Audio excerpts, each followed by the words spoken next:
তো বিসমিল্লাহির রহমানির রহিম। দেখেন, আজকে হচ্ছে 4 মে 2025। আমাদের বার কাউন্সিল প্রিলিমিনারি অফলাইন ব্যাচের প্রথম ক্লাস 2026 উপলক্ষে আমরা যে ব্যাচ শুরু করতে যাচ্ছি, অফলাইন ব্যাচের প্রথম ক্লাস। এবং আজকে আমরা শুরু করব ফৌজদারি কার্যবিধি দিয়ে। ফৌজদারি কার্যবিধি এটা দিয়ে। তো তার আগে আপনাদের বলে রাখা ভালো যে আমি যখন আপনাদের কথা বলবো তখন আমার কথাগুলো শুনবেন। তখন আর বইতে তাকাবেন না, কিছু লিখবেনও না। যখন আমি বইতে তাকাইতে বলবো বা কিছু লিখতে বলবো তখন লিখবেন। না হলে আমার সাথে আপনার যোগাযোগ ঠিক থাকবে না। মানে আমার সাথে আপনার আই কন্টাক্ট বলেন বা আমি যা বললাম সেটা যদি ঠিক না থাকে, তাহলে আমি যে জিনিসটা আপনারে বলতেছি এটা আপনি টোটালি নিতে পারবেন না। কোথাও একটা মিসকমিউনিকেশন হয়ে যাবে আর কি। তো এই আর কি। তো প্রথমে আমরা চলে আসি। দেখেন, আপনারা এখানে আপনাদের বইয়ের সামনে আছে, সবাই না পেলে আমরা জানাবেন।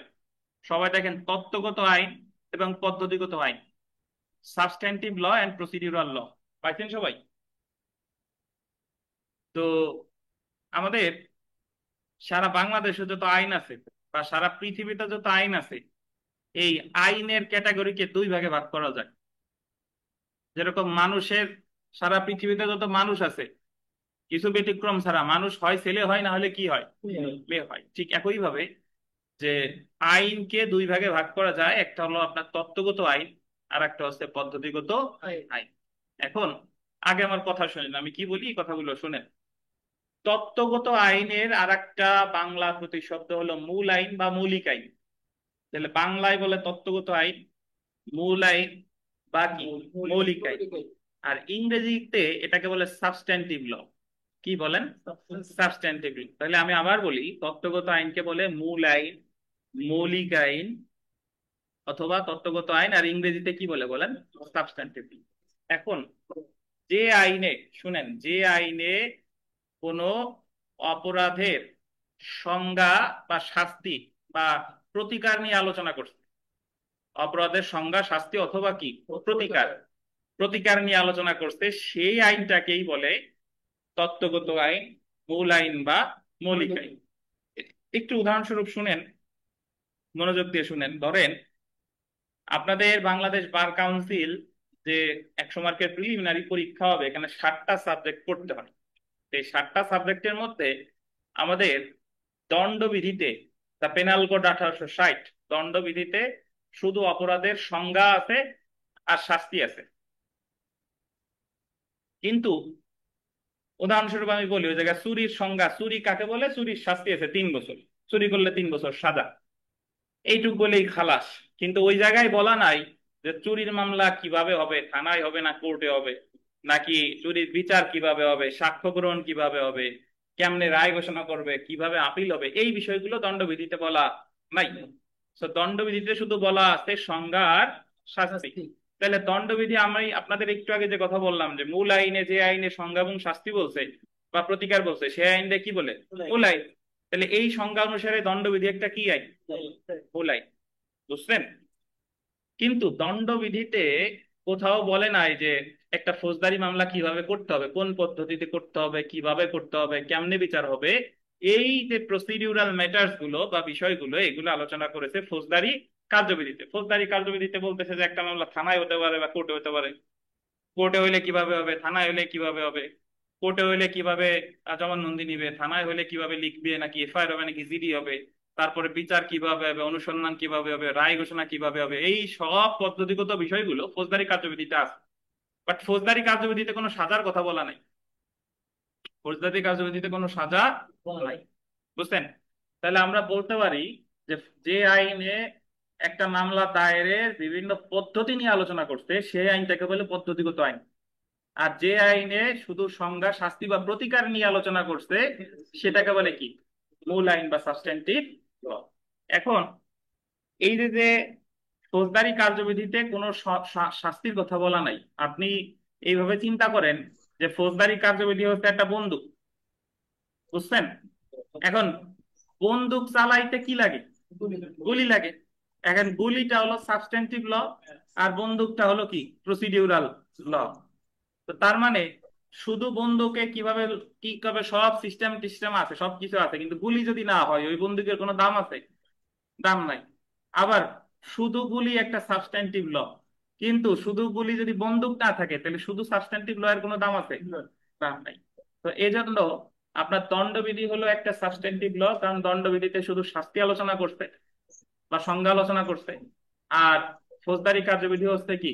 প্রসিডিউরাল ল। প্রসিডিউরাল ল এর আরেকটা সিনোনিম বা প্রতিশব্দ হলো অ্যাডজেক্টিভ ল। কি বলেন? অ্যাডজেক্টিভ ল। তাহলে প্রসিডিউর মানে হলো পদ্ধতি, প্রসিডিউরাল ল, অ্যাডজেক্টিভ ল, পদ্ধতিগত আইন, এইগুলাই হচ্ছে আমার ফৌজদারি কার্যবিধি। তাহলে আপনি মনে রাখবেন যে ফৌজদারি কার্যবিধিতে কোনো শাস্তির কথা বলা হয় নাই, শাস্তি আছে কিসে? দণ্ডবিধি। এবং আপনি মনে রাখবেন এই সাবস্ট্যান্টিভ ল এন্ড প্রসিডিউরাল ল এটা হলো একে অন্যের পরিপূরক। মানে শুধুমাত্র একজনকে দিয়ে কোনো কাজ হয় না, সবসময় লাগে কয়জনের? দুইজনের লাগবে। দুইজন না থাকলে এই জায়গায় একটা আর একজন হচ্ছে অচল। বুঝতে পারছেন? তাহলে আমরা এইভাবে বলতে পারি যে যে আইনে মামলা দায়েরের বিভিন্ন পদ্ধতি আলোচনা করছে সেটাকে বলে পদ্ধতিগত আইন বা প্রসিডিউরাল ল বা অ্যাডজেক্টিভ ল। আর যে আইনে শুধু শাস্তি বা প্রতিকার আলোচনা করছে এটাকে কি বলে? সাবস্ট্যান্টিভ ল, মূল আইন বা মৌলিক আইন বা তত্ত্বগত আইন। বুঝছেন না? এখন তাহলে আমরা যদি এইভাবে বলি, শুনেন, যে আমাদের ফৌজদারি মামলার ক্ষেত্রে যদি পরীক্ষায় প্রশ্ন আসে যে ফৌজদারি মামলার ক্ষেত্রে পদ্ধতিগত আইন কোনটি, ফৌজদারি কার্যবিধি। যদি বলে ফৌজদারি মামলার ক্ষেত্রে তত্ত্বগত আইন কোনটি, দণ্ডবিধি। বুঝছেন? আর এতটুকু যে মনে রাখতে পারবেন না, আপনাদের যে বার কাউন্সিলের যে 7টা সাবজেক্ট আছে, এই 7টার ভিতরে দুইটাই হলো সাবস্টেন্টিভ ল, মাত্র দুইটা। একটা হলো দণ্ডবিধি আর একটা হলো সুনির্দিষ্ট প্রতিকার আইন। এই দুইটা ছাড়া আর বাকি 5টা হলো কি আইন? পদ্ধতিগত আইন। বুঝছেন? তাহলে নির্মল বলেন তো, নির্মল, যে পদ্ধতি সাবস্টেন্টিভ ল কারে বলে? কি বুঝলেন দেখি শুনি। মানে মামলার যেটা হচ্ছে মৌলিক মূল আইন, হ্যাঁ, কি মূল মূল আইন আইন বা তো কি? মৌলিক আইন। হ্যাঁ, সেটা কি সংজ্ঞা দেন। সেটা হচ্ছে যে প্রতিকার, মানে বা সে আইনে শাস্তি, কিন্তু সংজ্ঞা বা প্রতিকার নিয়ে আলোচনা করছে। সেটা হলো সাবস্টেন্টিভ ল। Substance। আর ওই প্রতিকার বা ওই শাস্তি পাওয়ার জন্য কিভাবে কি করতে হবে সেটা হলো পদ্ধতিগত আইন। সেটা হচ্ছে পদ্ধতিগত আইন। আরে ভাই কি নেতা আপনি! এই মনিকা, তাহলে পদ্ধতিগত আইন কাকে বলে বলেন? পদ্ধতিগত আইন কাকে বলে বলেন? ক্লাস মনোযোগ দিয়ে শুনবেন, ক্লাসের মাঝখানে যদি একটু মনোযোগ হারান তাহলে কথার কিছু বুঝবেন না, অন্য অন্য জায়গায় চলে যাবেন। পদ্ধতিগত আইন কাকে বলে পারবেন? শোনেন নাই জি মনে স্যার, হয় নাকি? ইসমাইল কারে বলে? মানে মামলার বলেন ইসমাইল। শাস্তিটা কিভাবে, মানে একটা মামলা মামলা কোথায় হবে, কিভাবে শাস্তি হবে। এই যে পদ্ধতিগত বিষয়গুলো, এইগুলো যেখানে আলোচনা করছে সেটারই বলে পদ্ধতিগত আইন। ফেরদাউস সাহেব, আর তত্ত্বগত আইন কাকে বলে বলেন তো? তত্ত্বগত আইন সংজ্ঞা, শাস্তি বা প্রতিকার সম্পর্কে আলোচনা করছে সেটারই বলে তত্ত্বগত আইন।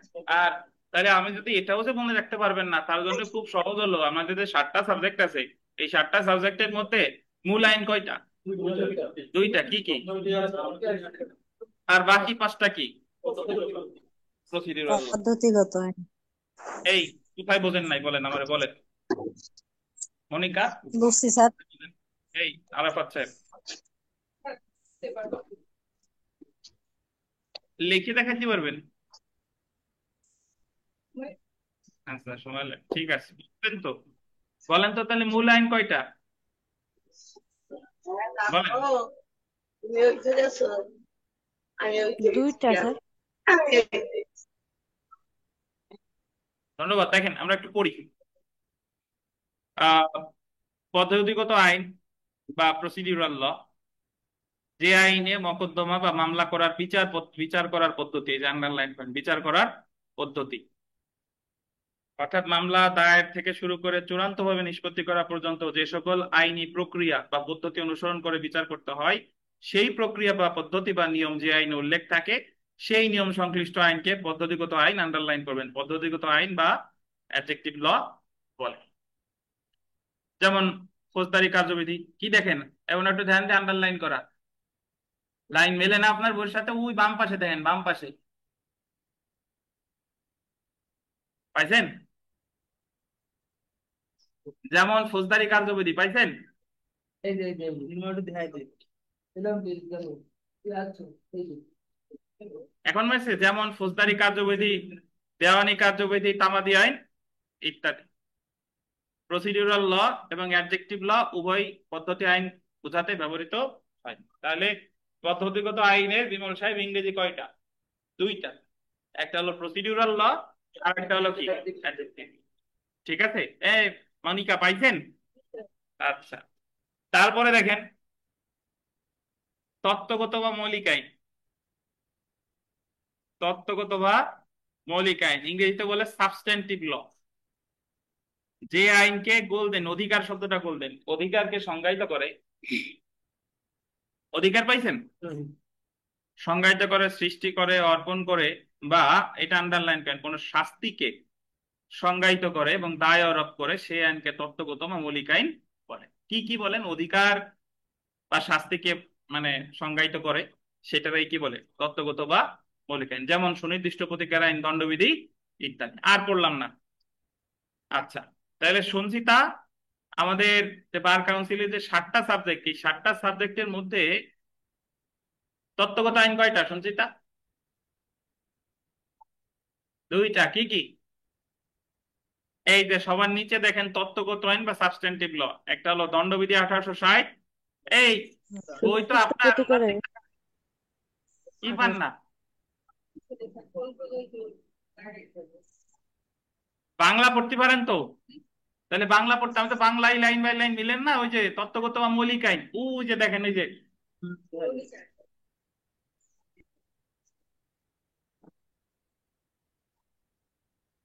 আপনাকে মনোযোগ মনোযোগ দেন, অন্যদিক মনোযোগ নিয়েন না। ওই জায়গায় দুইটা দুইটা ছক আছে, দেখেন ওই যে দুইটা ছক। একটা ছকে বলা আছে পদ্ধতিগত আইন, 4টার কথা বলা আছে, পাইছেন? কোন জায়গা? আপনি তাক দেন এক জায়গায়, কোন জি স্যার? ওটা তো দুইটা আইন। উপরে কথা বলতে চারটা বলতে না এই তো ওই জায়গায় কয়টা আইন আছে?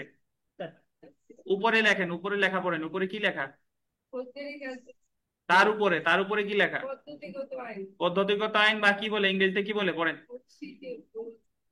প্রসিডিউরাল ল। আচ্ছা, এই জায়গায় আইন আছে কয়টা? ফৌজদারি কার্যবিধি, দেওয়ানি কার্যবিধি, সাক্ষ্য আইন, তামাদি আইন, এবং নিচে স্টার দিয়ে লেখেন bar council order and rules. Bar council, ওই জায়গায় নিচে স্টার দিয়ে লেখেন bar council order and rules. Bar council order and rules. Bimal সাহেব লেখেন, লেখা আছে bar council order and rules. একটু দেখাই দেন, আপনার দায়িত্ব দিলাম, একটু সেলফ করে। তাহলে এই 5টা হলো কি আইন? পদ্ধতিগত আইন।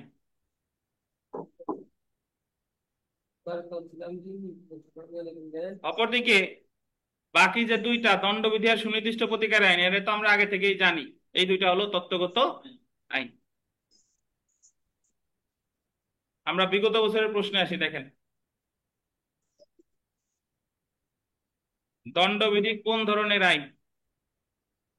আমাদের এখানে অপশনে আছে, দেখেন সাবস্ট্যান্টিভ ল, সামাজিক শৃঙ্খলা রক্ষাকারী আইন, সংস্কারমূলক আইন, পদ্ধতি বিষয়ক আইন। কি হবে বলেন? সাবস্ট্যান্টিভ ল।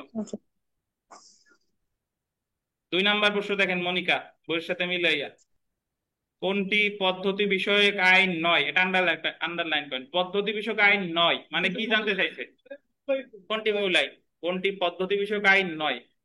তাহলে এই জায়গায় মূল আইন সুনির্দিষ্ট প্রতিকার আইন বুঝছেন আখিনুর? 3 নাম্বার দেখেন,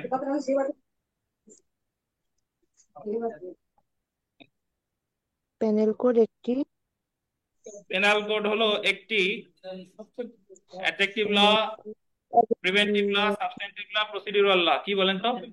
প্রসিডিউরাল ল নাকি প্রসিডিউরাল ল কেন? পেনাল আছে কোড কি? adjective পদ্ধতিগত আইন পেনাল কোড হলো একটা, পেনাল কোড মানে তো দণ্ডবিধি, তো এটা সাবস্ট্যান্টিভ ল। প্রসিডিউরাল ল বলেন কেন?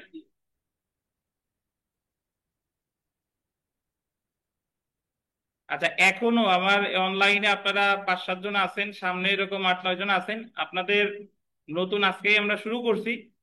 এই আমি যে মাত্র যে বিষয়টা আলোচনা করলাম, প্রসিডিউরাল ল এন্ড সাবস্ট্যান্টিভ ল, এই জিনিসটা কে বোঝেন নাই বলেন? বিমল সাহেব বোঝেন? নির্মল বোঝেন? ইমন? এই ইসমাইল, তপন সরকার বোঝেন? দিন মোহাম্মদ সাহেব তো বোঝেন নাকি? ফেরদৌস বুঝছেন না? আচ্ছা, পীযূষ, প্রসিডিউরাল ল কারে বলে বলেন দি পীযূষ?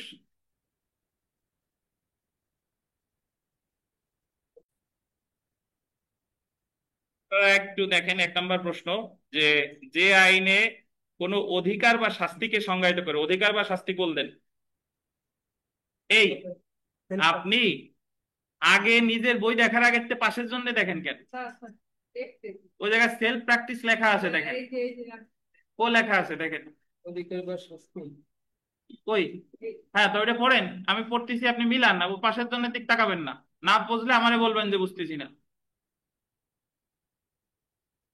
পাইছেন? ওই যে দেখেন 1 নম্বর প্রশ্ন, যে আইনে কোন অধিকার বা শাস্তিকে সংজ্ঞায়িত করে, বাংলা পড়তে পারেন তো? ওই যে দেখেন, যে আইনে কোন অধিকার বা শাস্তিকে সংজ্ঞায়িত করে সে আইনকে কি বলে? তত্ত্বগত আইন। জি।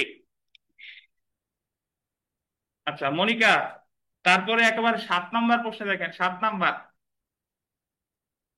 সাক্ষ্য আইন কোন ধরনের আইন? পাইছেন? সাক্ষ্য আইন আমরা জানি কি, যে দণ্ডবিধি আর সুনির্দিষ্ট প্রতিকার আইন ছাড়া আজ বাদ বাকি যত আইন আছে সব কি আইন? পদ্ধতিগত আইন। তাহলে সাক্ষ্য আইন একটা কি আইন? পদ্ধতি বিষয়ক আইন। বুঝছেন? এখন আপনি এই জায়গা দ্বারা আছেন, আপনি যদি এই বিষয়টা না বুঝা, যে কোনটা পদ্ধতিগত কোনটা তত্ত্বগত, এটা আপনি বুঝেন নাই, না বুঝে সরাসরি এমসিকিউ মুখস্থ করতে যান, তাহলে ওই যখন পড়ছেন তখন হয়তো বা মনে থাকবে, কিন্তু পরে গিয়ে আর মনে থাকবে না। বুঝছেন? আচ্ছা, পরের পেজে দেখেন, ফৌজদারি কার্যবিধি প্রণয়নের ইতিহাস, ওই যে উপরে বাম সাইডে, একবার বাম পেজের উপরে দেখেন, ফৌজদারি কার্যবিধি 1898 লেখা আছে, দেখছেন? আচ্ছা, এখানে একটু নিচে লেখেন, পাশ হয় 22শে মার্চ 1898, নিচে লেখেন, উপরে যে 1898 আছে এর নিচে লেখেন পাশ হয় 22শে মার্চ। লেখেন উপরে 1898, নিচে লেখেন পাশ হয় 22শে মার্চ। আরে উপরে 1898 লেখা লেখেন।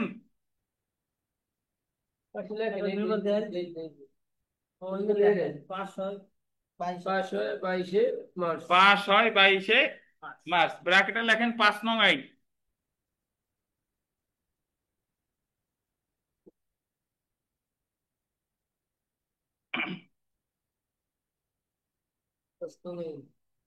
এই আকিনুর, আপনার যদি বই না থাকে জুমে জয়েন করেন, আমাদের জুমে সরাসরি ক্লাস হচ্ছে, এই জায়গায় জয়েন করেন। তাহলে ফৌজদারি কার্যবিধি 1898 ভাই পাশ হয় কত সালে? 1898 সালের 22শে মার্চ। এবং এটা হলো কয় নাম্বার আইন? 5 নম্বর। মনিকা শুনেন, 5 নম্বর আইন মানে হলো ওই সালে যতগুলো আইন পাশ করছে তার ভিতরে 5 নম্বর আইনটা হলো ফৌজদারি কার্যবিধি। মানে ফৌজদারি কার্যবিধির আগে আরো 4টা আইন। আপনি আপনার পিতামাতার পঞ্চম সন্তান, মানে কি আপনার আগে আরো 4 ভাই বোন আছে। বুঝছেন? তাহলে 5 নং আইন হলো 1898 সালে, পাশ হয়েছে কত সালে? 22শে মার্চ 1898। এখন এখানে প্রারম্ভিকে মোটামুটি বেশ কতগুলা কথা বলা আছে, এগুলার আমরা পড়তেছি না। ফৌজদারি কার্যবিধি, আচ্ছা তাও একটু পড়ি, দেখেন একেবারে প্রারম্ভিক, এখানে প্রারম্ভিক লেখা, এই বানানটা ভুল হবে, প্রারম্ভিক, বয় রফলা আকার র, ময় ভয় রস্যিয়ার ক লিখছেন, দেখছেন? ফৌজদারি কার্যবিধি প্রধানত একটি পদ্ধতিগত আইন, অ্যাডজেক্টিভ ল বা প্রসিডিউরাল ল। ফৌজদারি অপরাধের বিচার সংক্রান্ত পদ্ধতিগত আইন হলো ফৌজদারি কার্যবিধি। মিউট করেন, মিউট করেন। আচ্ছা এখানে, এই মনিকা ওই জায়গায় একটা স্টার দিয়ে একটা কথা লেখেন, সর্বপ্রথম, সবাই লেখেন, যার পুরাতন বই তার হয়তো বা আছে, লেখেন এই জায়গায়, লেখেন এই জায়গায় স্টার দেন। সর্বপ্রথম, সর্বপ্রথম 1861 সালে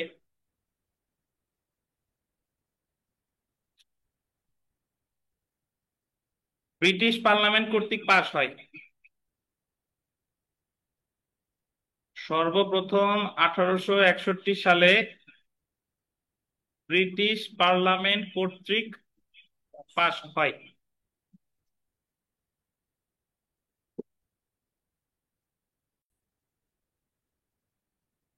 আচ্ছা ভাই শুনেন, যদি পরীক্ষায় প্রশ্ন আসে যে ফৌজদারি কার্যবিধি সর্বশেষ পাশ হয় কত সালে, 22 মার্চ।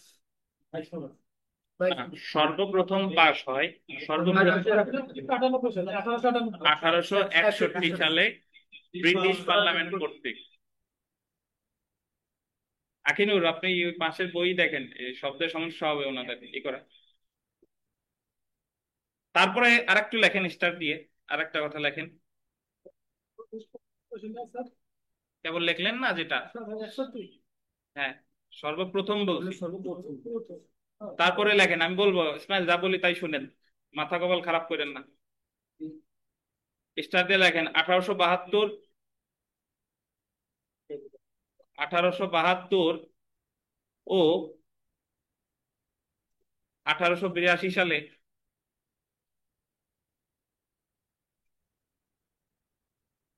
পুনরায় সংস্কার করে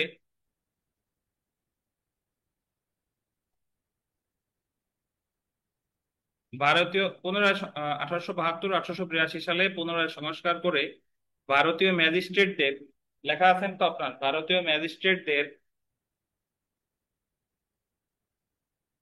প্রেসিডেন্সি শহরে, প্রেসিডেন্সি, ভারতীয় ম্যাজিস্ট্রেটদের, তারপর লেখেন প্রেসিডেন্সি শহরে, প্রেসিডেন্সি শহরে, প্রেসিডেন্সি শহরে বিচারিক ক্ষমতা দেওয়া হয়।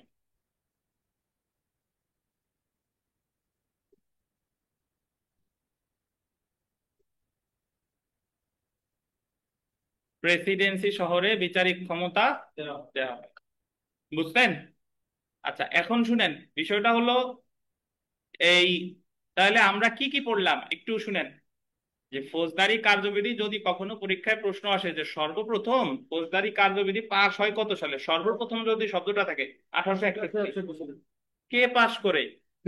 ব্রিটিশ পার্লামেন্ট, ঠিক আছে।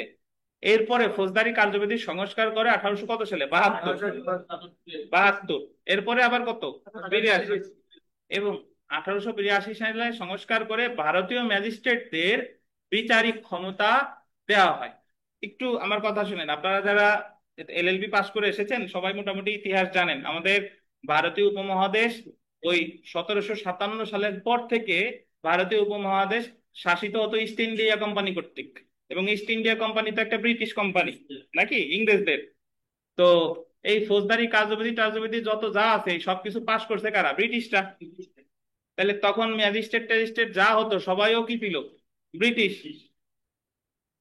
তো ভারতীয় উপমহাদেশের যে ম্যাজিস্ট্রেটগণ, আমাদের বঙ্কিমচন্দ্র চট্টোপাধ্যায় একজন ম্যাজিস্ট্রেট ছিলেন জানেন, বা উনাদের বিচারিক ক্ষমতা দেওয়া হয় 1800 কত সালে, 82 সালে। 82 সালের আগ পর্যন্ত ভারতীয় ম্যাজিস্ট্রেটদের কোনো বিচারিক পাওয়ার ছিল না। তাহলে যদি আপনাকে বলে যে কত সালের সংশোধনীর মাধ্যমে ভারতীয় ম্যাজিস্ট্রেটদের হয়ে গেছে, ভারতীয় ম্যাজিস্ট্রেট তারা মজা পাচ্ছি অনেক তারা,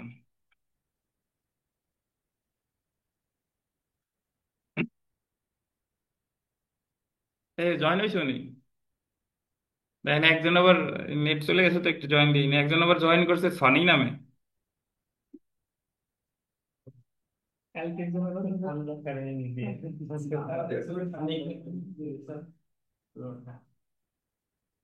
মজার বিষয় কি দেখবেন যে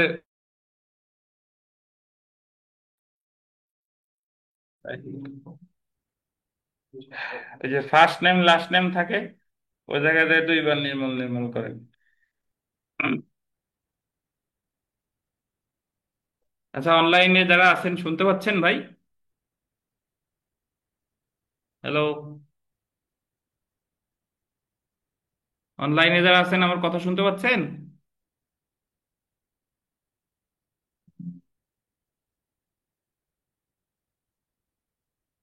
এবার বলেন শুনতে পাচ্ছেন? জি স্যার, শোনা যাচ্ছে। ওকে, ধন্যবাদ। তাহলে যে কথা বলতেছিলাম, যদি বলে যে ভারতীয় ম্যাজিস্ট্রেটদের বিচারিক ক্ষমতা দেওয়া হয় কত সালের ফৌজদারি কার্যবিধিতে? 1882। আচ্ছা, এগুলো হলো ইতিহাস পড়লাম ফৌজদারি কার্যবিধির। এখন আমরা তথ্যচিত্র, এই মনিকা দেখেন ডান সাইডে তথ্যচিত্র আছে, দেখেন তথ্যচিত্র আপনার পেজের ডান সাইডে। যারা লেকচার ওর পাশে আছে ওর উপরে একটু দেখাই দেন, ওর একটু দেখাই দেন। দেখছি। এই যে তথ্যচিত্র লেখাটা দেখাই দেন, দেখছে কো একটু? দেখছি, এই যে আচ্ছা, তথ্যচিত্রতে দেখেন যে এটি একটা কি আইন? পদ্ধতিগত। পদ্ধতিগত আইন। ফৌজদারি কার্যবিধি প্রথম পাশ করা হয় 1861 সালে। আইনটি কার্যকর হয় 1 জুলাই 1898। তবে আমরা বর্তমানে যে ফৌজদারি কার্যবিধিটা পড়বো বা পড়তেছি, বা যেটার উপরে আপনাদের বার কাউন্সিল পরীক্ষা হবে, এই আইনটা পাশ হয় 1898 সালের 22শে মার্চ। ওই যে একটু আগে লেখাইছি 22শে মার্চ, আর এটা কার্যকর হয় 1898 সালের 1 জুলাই। এটা মোট ধারা 565টা, আর মোট তফসিল বা শিডিউল আছে 5টা। এখন আপনাদের অনেকের মানে জিজ্ঞেস করে থাকে, স্যার ধারা আর শিডিউলের মধ্যে পার্থক্য কি? তো ধারা আর শিডিউলের মধ্যে পার্থক্য হলো, ধারায় অনেক জিনিস, অনেক বিষয় আছে যে ধারায় বিস্তারিতভাবে বলা যায় না। সেই বিষয়গুলো বিস্তারিত বলছে কোথায়? শিডিউল। শিডিউলে। কিভাবে? আমি যদি আপনাদের এভাবে বলি, ধরেন আপনি আহ 5 দিনের সফরে কোথাও বেড়াতে যাচ্ছেন। তো নর্মালি তো আপনি ওই শার্ট প্যান্ট পরছেন, বা মেয়েরা যারা আছেন জামা কাপড় পরছেন, আপনাদের ওই ব্যাগ থাকে বা পার্স থাকে হাতে। কিন্তু আপনার 5 দিন থাকার যে আনুষঙ্গিক যে জিনিসপত্র, জামা কাপড় বা অন্যান্য যা, এগুলা থাকে কিসে? লাগছে। লাগেজে, বা আপনাদের যে বড় ব্যাগ আছে সেটাই। ওটা কি, ওটা তো আপনি যে ব্যাগের আপনাদের যে গাড়ির যে ইয়া আছে আহ, ওখানে রেখে দেন। তো আপনি মনে করবেন যে বিষয়টা হলো অনেকটা এরকম, যে এই ধারাগুলো হচ্ছে আপনি, কিন্তু এটাকে বিস্তারিতভাবে ব্যাখ্যা করতে লাগে হচ্ছে কি? লাগেজ। শিডিউল। শিডিউল। বুঝতে পারছেন? জি। তো তো এটা অনেকটা আমরা একটু পরে গিয়ে পড়বো যে তফসিলে কি কি আছে। তো ডান সাইডে দেখেন যে একটি বাতিল, আন্ডারলাইন করেন, একটি বাতিল। আর বর্তমানে বলবৎ আছে 4টি, আন্ডারলাইন করেন। তো যদি কখনো পরীক্ষায় প্রশ্ন আসে ফৌজদারি কার্যবিধিতে মোট ধারা কয়টা? 565টা। তফসিল কয়টা? 5টা। বলবৎ আছে কয়টা? 4টা। বাতিল কয়টা? বুঝছেন? আচ্ছা। আর এই জায়গায় আর যে আলোচনা আছে যে এইগুলা পড়া লাগবে না, এগুলো আমরা পরে পড়বো। অন্যান্য যা পড়ি নাই এটুক দরকার নাই, আমরা সেলফ প্র্যাকটিসে চলে আসি। দেখেন সেলফ প্র্যাকটিস। হ্যাঁ, শিওর, বলেন। ফৌজদারি কাজ যদি পরীক্ষা আসে স্যার, হুম। ফৌজদারি কাজ যদি প্রথম পাস হয়, হুম। এখানে দুটো অপশন দেওয়া আছে, একটা পাস 22 মার্চ, হুম। আর একটা হচ্ছে স্যার পয়লা জুলাই। তো কার্যকর, হ্যাঁ, পয়লা জুলাই কার্যকর, এটা তো পাস হয়। আচ্ছা, ওনারে প্রশ্ন করতে দেন, উনি বলুক, আমি উত্তর দিচ্ছি, আপনার উত্তর দিন না। দিন হচ্ছে কি বলেন? যদি প্রথম পাস হয় 1861 সালে, হ্যাঁ। আরেকবার আছে যে 1898 সালে পাস হয় 22 মার্চ। হ্যাঁ, এখন আপনার প্রশ্নটা কি সেটা করেন। দুইটা মধ্যে কনফিউজ হয়ে না, যাচ্ছে। কনফিউশনের কিছু নাই, আমি আপনাদের বলেই দিলাম। যদি প্রশ্নটা এভাবে হয় যে ফৌজদারি কার্যবিধি সর্বপ্রথম পাশ হয় কত সালে, সর্বপ্রথম শব্দটা থাকলে 1861। আর যদি বলে যে ফৌজদারি কার্যবিধি পাশ হয় কত সালে, সর্বপ্রথম শব্দটা নাই, তাহলে 1898 সালের 22শে মার্চ। বুঝছেন? যদি আসে যে ফৌজদারি কার্যবিধি কার্যকর হয় কত সালে, 1898 সালের 1 জুলাই। জুলাই। বুঝছেন? আচ্ছা। তো আমরা সেলফ প্র্যাকটিসে চলে আসি। সেলফ প্র্যাকটিসের এগুলা আপনি, আমরা যে মোটামুটি যে আলোচনা করলাম, এগুলা খুব সহজ। এগুলো এমনিতেই পারবেন। দেখেন সেলফ প্র্যাকটিসের 1 নাম্বার প্রশ্ন আপনি উত্তর ঢেকে ঢেকে পড়বেন। যদি 1 নাম্বার প্রশ্ন পড়েন যে ফৌজদারি কার্যবিধি হলো একটা কি আইন? পদ্ধতিগত আইন। তারপরে এই যে 2 নাম্বার প্রশ্নটা দেখেন, সর্বপ্রথম ফৌজদারি কার্যবিধি পাশ হয় কত সালে? 1861 সালে, নাকি? তারপরে এই যে দেখেন ফৌজদারি কার্যবিধিতে মোট কতটি ধারা আছে? 565টা। ঠিক আছে, আর বাকি যা আছে পারবেন। আমরা ডান সাইডের পেজে চলে আসেন। এই ডান সাইডের পেজ দেখেন মনিকা, ফৌজদারি কার্যবিধি দেখেন, প্রথমে বলছে ধারা বা সেকশন কয়টা? 565 565টা। তারপরে দেখেন তফসিল বা শিডিউল বর্তমানে বলবৎ আছে কয়টা? 4টার বাতিল আছে কয়টা? 1টি। আচ্ছা, এখন আম, আমরা এই কোন তফসিলে কি আছে সেটা আমরা একটু পড়বো। তার আগে আখিনুর সাহেব বলেন তো, আমি একটু আগে ব্যাখ্যা করছি। এই আখিনুর বলেন যে একটু আগেই বলছি যে ধারার সাথে তফসিলের পার্থক্য কি, বলেন।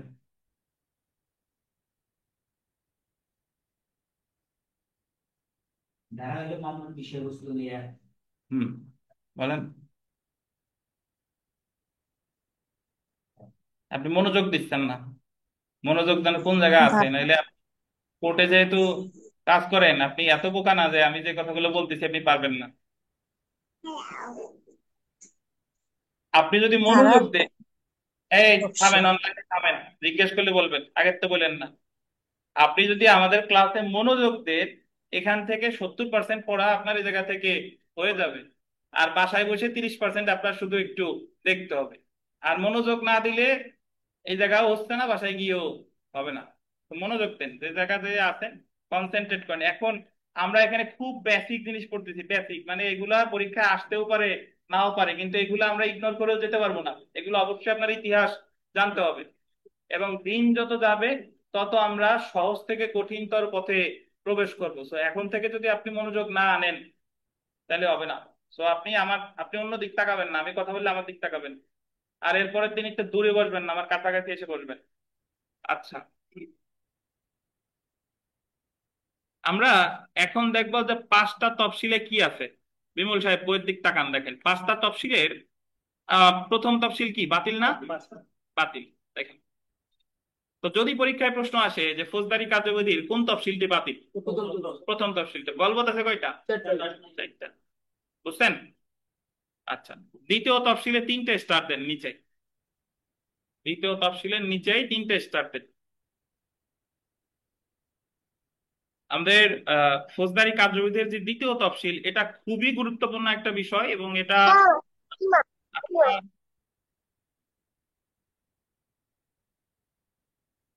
আইনজীবী যখন হবেন তার আগে, আইনজীবী যখন হয়ে গেছেন তখন লাগবে, বিচারক মহোদয়ের লাগে, পুলিশের লাগে, সর্বোপরি ফৌজদারি কার্যবিধির যে জিনিসটা সবচেয়ে বেশি লাগে সেটা হলো ফৌজদারি কার্যবিধির দ্বিতীয় তফসিল। বুঝছেন? এই দ্বিতীয় তফসিলে কি কি আছে আমরা বিস্তারিত পড়বো, বাট আপাতত একটু ধারণা নিয়ে যাই যে পেনাল কোডের অপরাধ সমূহ কোন আদালত কর্তৃক বিচারযোগ্য, আমলযোগ্য, আমল অযোগ্য, জামিনযোগ্য নাকি জামিন অযোগ্য, এই সব কিছু বলা আছে কোথায়? দ্বিতীয় তফসিল। তাহলে দ্বিতীয় তফসিলে কোন অপরাধ আমলযোগ্য কিনা বা জামিনযোগ্য কিনা, আপোষযোগ্য কিনা। এখন আবার মনে মনে ভাবতে পারেন যে আমলযোগ্য কি, একটু ধৈর্য ধরেন, একটু পরেই আসতেছি। তাহলে আপনি জাস্ট মনে রাখেন যে দ্বিতীয় তফসিলে দণ্ডবিধির অধীন অপরাধ সমূহের জামিনযোগ্যতা, আমলযোগ্যতা, কোন আদালত কর্তৃক বিচারযোগ্য, এই সব কিছু বলা আছে কত তফসিলে? দ্বিতীয় তফসিল। ধন্যবাদ। তৃতীয় তফসিলটা দেখেন, ম্যাজিস্ট্রেট গণের কি লেখা? সাধারণ ক্ষমতা। পাশে লেখেন ধারা 36। সাধারণ ক্ষমতার পাশে লেখেন ধারা 36।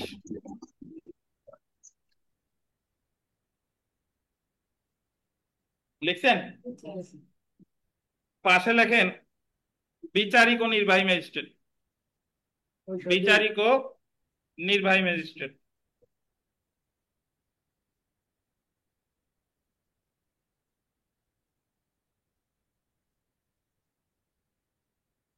লিখছেন? এখন এখান থেকে কি প্রশ্ন আসতে পারে দেখেন। প্রশ্ন এইভাবে আসবে যে ফৌজদারি কার্যবিধির তৃতীয় তফসিলের বিষয়বস্তু কি? ম্যাজিস্ট্রেটগণের সাধারণ ক্ষমতা। এইভাবে আসবে যে তৃতীয় তফসিলের বিষয়বস্তু কোন ধারায় আছে? 36 ধারায় আছে। এইভাবে আসবে যে তৃতীয় তফসিলের যে বিষয়বস্তু এটা কোন ধরনের ম্যাজিস্ট্রেটদের ক্ষেত্রে প্রযোজ্য?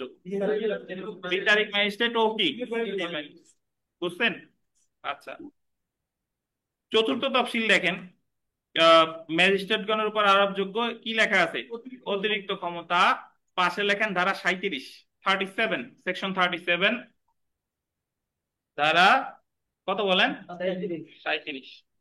এবং এটাও বিচারিক এবং নির্বাহী ম্যাজিস্ট্রেট উভয়ের ক্ষেত্রেই প্রযোজ্য। বিচারিক ও নির্বাহী, বা ওই দিয়ে লিখতে পারেন, মানে আগেরটার মতোই। তাহলে আপনি মনে রাখবেন, যদি বলে ফৌজদারি কার্যবিধিতে ম্যাজিস্ট্রেটদের সাধারণ ক্ষমতা, পীযূষ সাহেব কত তফসিল? তৃতীয় তফসিল। সাধারণ ক্ষমতা বললে তৃতীয় তফসিল, আর বিশেষ ক্ষমতা বললে চতুর্থ তফসিল। সাধারণ ক্ষমতা কত ধারা? 36। বিশেষ ক্ষমতা কত ধারা? 37। আর এই যে যে তৃতীয় বা চতুর্থ যে সাধারণ বা বিশেষ ক্ষমতা, কোন ধরনের ম্যাজিস্ট্রেট বিমল সাহেব? নির্বাহী, বিচারিক, বুঝছেন? আচ্ছা, পঞ্চম তফসিলে আমরা চলে আসি। ফরম সমূহ, পাশে লেখেন ধারা 555। বেনজির কো, দিনেশ কো, ধারা 555, 555। তাহলে আমাদের পঞ্চম তফসিলের যে বিষয়বস্তু, এই ফরম সমূহ, আপনার মনে প্রশ্ন আসতে পারে যে ফরম সমূহ জিনিসটা কি। আমরা যখন ফৌজদারি কার্যবিধির সামনে আগাবো, সমন, অরেন্ট, হুলিয়া, প্রোব, তারপরে 164, এগুলার যে একটা ফরম আছে, ফরম, এটা কোন ফরম্যাটে রেকর্ড করা হবে, এই ফরম গুলোর নমুনা আছে কোথায়? পঞ্চম তফসিলে। বুঝছেন? যদি পরীক্ষায় প্রশ্ন আসে যে ফৌজদারি কার্যবিধির ফরম কোন নাম্বার তফসিলে দেওয়া হয়েছে, পঞ্চম তফসিলে, এবং এই ফরম সমূহ কত দাঁড়ায়? 555। তাইলে আমরা মোটামুটি তফসিল সম্পর্কে একটা মানে সামান্য ধারণা লাভ করলাম, সংক্ষিপ্ত। মোট তফসিল কয়টা? 5টা। বলবৎ আছে কয়টা? 1টা। কোনটা বলবৎ আছে বা বাতিল? 1 নাম্বার। দ্বিতীয় তফসিলে পেনাল কোডের অধীন অপরাধ জামিনযোগ্য, জামিন অযোগ্য কিনা, এইগুলা এ টু জেড মানে বিস্তারিত বলা আছে দ্বিতীয় তফসিলে। ম্যাজিস্ট্রেটদের সাধারণ ক্ষমতা কত? দ্বিতীয় তফসিল। তৃতীয় তফসিল কত ধারা? 36। ম্যাজিস্ট্রেটদের বিশেষ ক্ষমতা চতুর্থ তফসিল, ধারা কত? 60। ফরম সমূহ কত? পঞ্চম তফসিল, ধারা কত? ধন্যবাদ।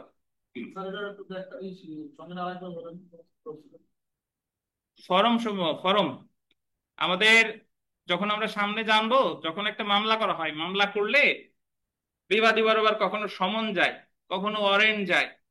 তারপরে ফৌজদারি কার্যবিধি আমরা সামনে পড়বো যে আসামির সম্পত্তি ক্রোক করা হয়, ক্রোক, হুলিয়া জারি করা হয়। এই যে যে সমনের ফরম্যাটটা কি হবে, সমনটা কিভাবে লেখা হবে, বা ওয়ারেন্টের ফরম্যাটটা কি হবে, বা ওই যে যে আপনারা সবাই মোটামুটি 164-এ দোষ স্বীকার করে, দোষ স্বীকারের যে কাগজটা, ওই কাগজটা কিভাবে লেখা উচিত বা কিভাবে, এই সব নমুনা কপি দেওয়া আছে কোথায়? ফরমে। বুঝছেন? আচ্ছা, দ্বিতীয় তফসিল, ভিভিআই, নিচে দেখেন দ্বিতীয় তফসিল বা সেকেন্ড শিডিউল। দ্বিতীয় তফসিলে মোট কলাম আছে 8টা, গোল্ডেন কয়টা? এই 8টা আপনার মনে রাখতে হবে। মনিকা, তৃতীয় তফসিলের কলাম আছে কয়টা? হুম, কয়টা আছে? জানেন নাকি জানেন না এটা বলেন। আমি তো জিজ্ঞেস করছি, বললি তো আপনি জেনে যাবেন, আপনি বলেন তৃতীয় তফসিলের কলাম আছে কয়টা? প্রশ্ন বুঝেন না আপনি, বলবেন না, না পারলে বলবেন স্যার জানি না। দেখেন, আচ্ছা, দ্বিতীয় তফসিলের কলাম আছে 8টা। দেখেন প্রথম কলামে আছে দণ্ডবিরোধীর অধীন ধারা। আমি উদাহরণস্বরূপ আপনাদের একটু ব্যাখ্যা দিই। ধরেন প্রথম কলামে থাকলো দণ্ডবিধির অধীন 379 ধারা, 379। এখন উদাহরণস্বরূপ দ্বিতীয় কলামে আছে ওই ধারায় যে অপরাধ আছে, এই অপরাধের নাম আছে দ্বিতীয় কলামে। তাহলে আপনারা যারা, আমি একটু বলে দিই যে দণ্ডবিধির 379 ধারায় যে অপরাধটা আছে সেটা হলো চুরি। কি বলেন? চুরি। তাহলে আপনি মনে রাখবেন যে দ্বিতীয় তফসিলের প্রথম কলামে কি আছে? দণ্ডবিধির অধীন ধারা। দ্বিতীয় কলামে কি আছে? অপরাধের নাম। এ ভুইয়া কথা বলেন কে? তৃতীয় কলাম, ওয়ারেন্ট ছাড়া পুলিশ গ্রেফতার করতে পারে কি পারে না, বা আমলযোগ্য বা আমল অযোগ্য অপরাধ। আন্ডারলাইন করেন, আমলযোগ্য বা আমল অযোগ্য। শুনেন, যে সকল অপরাধের ক্ষেত্রে পুলিশ কোনো ব্যক্তিকে ওয়ারেন্ট ছাড়াই গ্রেফতার করতে পারে, এটারে বলে আমলযোগ্য অপরাধ বা কগনিজেবল অফেন্স।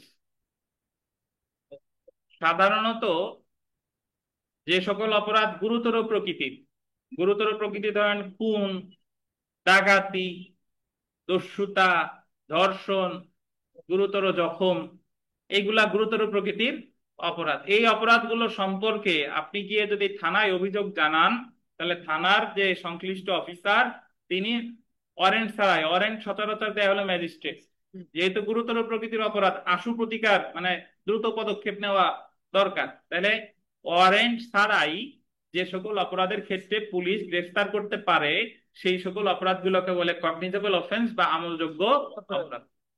বুঝলেন কিনা? আর যে ক্ষেত্রে কাউকে গ্রেফতার করতে হলে পুলিশের কাছে গিয়ে নালিশ করছেন, বাট পুলিশ ম্যাজিস্ট্রেটের অনুমতি ছাড়া উনি গ্রেফতার করতে পারবে না, মানে ম্যাজিস্ট্রেটের কাছ থেকে শোনা লাগবে যে আপনি ওয়ারেন্ট দেন, গ্রেফতার করব। তাহলে শোনা লাগতেছে, যেহেতু ছোট অপরাধের ক্ষেত্রে অবশ্যই ম্যাজিস্ট্রেটের অনুমতি নিয়েই গ্রেফতার করতে পারে, এটাতে বলে আমল অযোগ্য বা নন কগনিজেবল অফেন্স। বুঝছেন? ভালোভাবে মনে রাখেন, যদি বলে মে অ্যারেস্ট উইদাউট ওয়ারেন্ট, মে অ্যারেস্ট উইদাউট ওয়ারেন্ট মানে ওয়ারেন্ট ছাড়া গ্রেফতার করতে পারে, তাহলে এটা আমল যোগ্য। বুঝছেন? যদি বলে মে নট অ্যারেস্ট উইদাউট ওয়ারেন্ট বা শাল নট অ্যারেস্ট উইদাউট ওয়ারেন্ট, মানে ওয়ারেন্ট ছাড়া গ্রেফতার করতে পারে না বা ওয়ারেন্ট ছাড়া গ্রেফতার করবে না। মে নট অ্যারেস্ট হলো মে নট অ্যারেস্ট উইদাউট ওয়ারেন্ট মানে হলো ওয়ারেন্ট ছাড়া গ্রেফতার করতে পারে না। আর যদি বলে shall not arrest without warrant মানে ওয়ারেন্ট ছাড়া গ্রেফতার করবে না, নট থাকলেই সেটা হলো নন কগনিজেবল অফেন্স। বুঝছেন? তাহলে ওয়ারেন্ট ছাড়া গ্রেফতার করতে পারে, may arrest without warrant cognizable. Warrant ছাড়া গ্রেফতার করতে পারে না, may not or shall not arrest without warrant, এটা কি নন কগনিজেবল।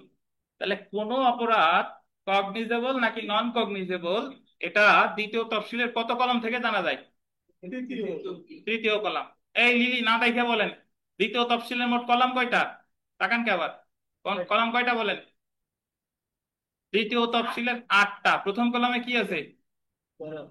ধারা। দ্বিতীয় কলামে আছে ধারায় কি আছে? অপরাধের নাম। আর তৃতীয় কলাম তো মাত্র বললাম, এই জায়গায় কি আছে? যোগ্য নাকি আমল অযোগ্য। বুঝছেন? তাহলে তানভীর সাহেব বলেন তো, মে অ্যারেস্ট উইদাউট ওয়ারেন্ট দ্বারা কি অপরাধ বোঝাবে? এটার নাম কি? কগনিজেবল। আর may not arrest without warrant এটারে কি বলে? আমল অযোগ্য অপরাধ বা নন কগনিজেবল অফেন্স। এই আমল কোন অপরাধ আমলযোগ্য নাকি আমল অযোগ্য, পুলিশের কাছে যখন যে আপনি অভিযোগ দিবেন, পুলিশ দেখবে যে এই অপরাধটা কোন ধারায় পড়ে, তারপরে উনি আবার দ্বিতীয় তফসিলের তৃতীয় কলাম দেখবে যে আমি কি ওয়ারেন্ট ছাড়া গ্রেফতার করতে পারবো কি পারবো না। যদি উনি ওয়ারেন্ট ছাড়া গ্রেফতার করতে পারে তাহলে করবে, আর না হলে কারণ অনুমতি নিবে ম্যাজিস্ট্রেট। বুঝছেন? চতুর্থ কলাম দেখেন, প্রথমে ওয়ারেন্ট বা সমন ইস্যু করা হবে কিনা। যখন কোনো মামলা আমরা জানি আহ মামলা মোটামুটি আমরা এখনো পড়ি নাই, বাট আপনারা যেহেতু লয়ার স্টুডেন্ট, এলএলবি পরীক্ষা সাম্প্রতিক সময় দিয়ে এসেছেন, আপনারা এতটুকু ধারণা রাখেন, আমি বিশ্বাস করি মামলা দুই জায়গায় করা যায়, একটা হলো থানায় আর একটা হলো কোর্টে। জি। তো কোর্টে যখন মামলা করে তখন ম্যাজিস্ট্রেট আগে সমন দিবে নাকি ওয়ারেন্ট দিবে এই সম্পর্কে বলছে চতুর্থ কলামে। কত কলাম? চতুর্থ। তাহলে আগে সমন ওয়ারেন্ট চতুর্থ কলাম। আমি আবার বলি শুনেন, দণ্ডবিধির অধীন ধারা প্রথম কলাম, ওই ধারায় কি অপরাধ আছে? দ্বিতীয় কলাম। আমল যোগ্য নাকি আমল অযোগ্য? কত? তৃতীয় কলাম। আগে সমন দিবে নাকি আগে ওয়ারেন্ট দিবে? কত কলাম? চতুর্থ। বুঝছেন? মনোযোগ দিয়ে শুনেন। আচ্ছা, তাহলে আমি প্রথম আপনাদের বুঝাইছিলাম যে চুরির ধারা যদি 379 হয়, চুরি ওই 379-তে কি অপরাধ আছে এটা আছে কত কলামে? দ্বিতীয় কলাম। চুরির ক্ষেত্রে পুলিশ বিনা পরোয়ানায় গ্রেফতার করবে কি করবে না? কত কলাম? তৃতীয় কলাম। চুরির মামলা যদি কোর্টে করে আগে সমন দিবে নাকি ওয়ারেন্ট দিবে? কত কলাম? পঞ্চম কলাম দেখেন, জামিন যোগ্য নাকি জামিন। চুরিতে ধরে নিয়ে আসছে, চুরির মামলায় আসামিরে ধরে নিয়ে আসছে, এখন আসামিরে জামিন দিবে নাকি দিবে না এটা বলা আছে কত কলামে? পঞ্চম কলাম। ষষ্ঠ কলাম দেখেন, আপোষযোগ্য নাকি আপোষ মীমাংসা যোগ্য কিনা, কম্পাউন্ডেবল কিনা বললেন, কম্পাউন্ডেবল। কম্পাউন্ডেবল শব্দের অর্থ হলো মীমাংসা যোগ্য। কম্পাউন্ডেবল শব্দের অর্থ কি? মীমাংসা যোগ্য। চুরির অপরাধ যে করছে, এই চুরির অপরাধটার মামলা কি আপোষ করা যাবে কিনা, এটা দ্বিতীয় তফসিলের কত কলাম থেকে জানা যাবে? কত বলেন? ষষ্ঠ নাকি? আচ্ছা, সপ্তম কলাম দেখেন, দণ্ডবিধির অধীন উল্লেখিত শাস্তি, মানে এই চুরির মামলায় দণ্ডবিধিতে সর্বোচ্চ কত সাজা দেওয়া যাবে, এই সাজার কথা বলা আছে কত কলামে? সপ্তম কলামে। কত কলাম? সপ্তম। অষ্টম কলাম দেখেন, যে আদালত কর্তৃক অপরাধটি বিচারযোগ্য। একটু পরেই আমরা ফৌজদারি আদালতের শ্রেণী বিভাগ পড়ব। অনেকগুলা ফৌজদারি আদালত আছে, দায়রা আদালত আছে, সুপ্রিম কোর্ট আছে, তারপরে ম্যাজিস্ট্রেট আদালত আছে। এখন চুরির মামলাটা কে বিচার করবে, এই ব্যাখ্যাটা দেওয়া হয়েছে দ্বিতীয় তফসিলের কত কলামে? অষ্টম কলাম। তাহলে আমরা আসেন মুখে মুখে আর একবার মিলাই। দ্বিতীয় তফসিলের কলাম কয়টা? প্রথম কলামে আছে কি? ধারা। দ্বিতীয় কলামে আছে কি? অপরাধের নাম। তৃতীয় কলামে আছে আমলযোগ্য নাকি আমল অযোগ্য। চতুর্থ কলামে আছে আগে সমন দিবে নাকি আগে ওয়ারেন্ট দিবে। পঞ্চম কলামে আছে জামিন দিবে নাকি দিবে না। ষষ্ঠম কলামে আছে কি? আপোষযোগ্য নাকি আপোষ অযোগ্য। সপ্তম কলামে আছে কি?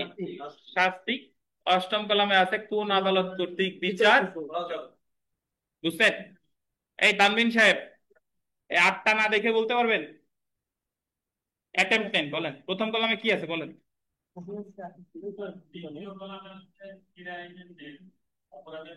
আচ্ছা, তারপরে? আচ্ছা, তারপর?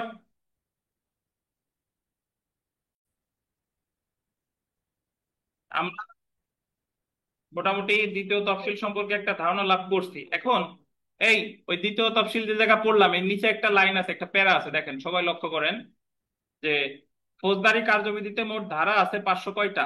65টা। 117টি ধারা বাতিল, রিপিল বা ওমিটেড। এখন আপনি যদি 565 থেকে 117টা ধারা বাদ দেন, তাহলে থাকে কত বলেন তো? বলেন তো বিয়োগ করে। না, 473 থাকে না। 73 তো দেখে বললেন। 565 থেকে 117 বাদ দিলে দেখেন যতদূর আহ থাকে 448টা। কয়টা? 448। কিন্তু এই জায়গায় দেখাচ্ছে বলবৎ আছে কয়টা? 473টা। তাহলে এখানে কি ভুল? না, এটাও ভুল না, এটাও ঠিক আছে। তাহলে মূল বিষয়টা হলো, যদিও ফৌজদারি কার্যবিধিতে সর্বশেষ ধারা 565, বাট ফৌজদারি কার্যবিধিতে আরো ধারা আছে। কারণ অনেক সময় অনেক ধারা সংশোধনীর মাধ্যমে যুক্ত করা হয়েছে। আমি একটু বলি। 89A, 89, আমি সরি, মানে 29A, 29B, 29C আছে, 33 ক আছে, 33A আছে, এরপরে 99 আছে, 99B আছে, তারপরে 339B, 339C, 339A, 265A থেকে শুরু করে এল পর্যন্ত আছে। তো এজন্য যদিও 565টা, বাট অ্যাকচুয়ালি এর মধ্যে বিভিন্ন সময় আরো অনেক বেশি ধারা যোগ করা হয়েছে। তো এই সব ধারা থেকে যদি 117টা বাদ দেওয়া হয়, তাহলে থাকে 473টা। যদি শুধু 565টা থাকতো, তাহলে বিয়োগ দিলে হতো 448টা। কিন্তু অ্যাকচুয়ালি এই জায়গা 565টা দেখাইলেও এখানে ধারা আছে প্রকৃতপক্ষে আরো অনেক বেশি। তো সর্বসাকুল্যে সব ধারা থেকে যদি 117টা বিয়োগ দেন, তাহলে থাকে কয়টা? 473টা। জি, আমরা একটু বিগত বছরের প্রশ্নে আসি। দেখেন কি হয়েছে? শীত লাগলে একটু অধিক বসে। বিগত বছরের প্রশ্ন দেখেন যে, ভইয়া সাহেব এইটা একটু বন্ধ করে দেন তো। আহ যার একটু শীত করে অধিক বসেন। পেনাল কোডের অপরাধ সমূহ কোন আদালত কর্তৃক বিচারযোগ্য, তা ক্রিমিনাল প্রসিডিউর কোডের কোথায় উল্লেখ আছে বলেন? অষ্টম কলাম। এখন আপনি যদি পরীক্ষার হলে একটু স্মার্ট হন, স্মার্ট মানে পোশাক আশাকে স্মার্ট না, মানসিক দিক থেকে স্মার্ট। এই যে দেখেন এই জায়গায় দ্বিতীয় তফসিল, দেখেন অপশনে কয়টা আছে? একটাই আছে। দ্বিতীয় তফসিল আর কোন অপশনে আছে নাই। তো আপনি যদি জানেন যে দ্বিতীয় তফসিলের কোন কলামে কি আছে আপনার মাথায় নাই, কিন্তু আপনি এতটুকু জানেন যে কোন আদালত বিচার করবে বা আমলযোগ্য নাকি আমল অযোগ্য, এগুলা কত কত তফসিল আছে, দ্বিতীয় তফসিল। তাহলে শুধু দ্বিতীয় দিকেই আমি দাগাই দিতে পারি, উত্তর হবে কত, দ্বিতীয় তফসিলের অষ্টম কলাম। বুঝছেন? তো পরীক্ষার হলে আপনার একটু বুদ্ধি খাটাইতে হবে। সেলফ প্র্যাকটিসের 1 নম্বর প্রশ্নটা দেখেন যে ক্রিমিনাল প্রসিডিওর কোডে মোট কতটি শিডিউল আছে। এই জায়গায় উত্তর কাউন্ট করছে 4টা, বাট উত্তর হবে 5টা।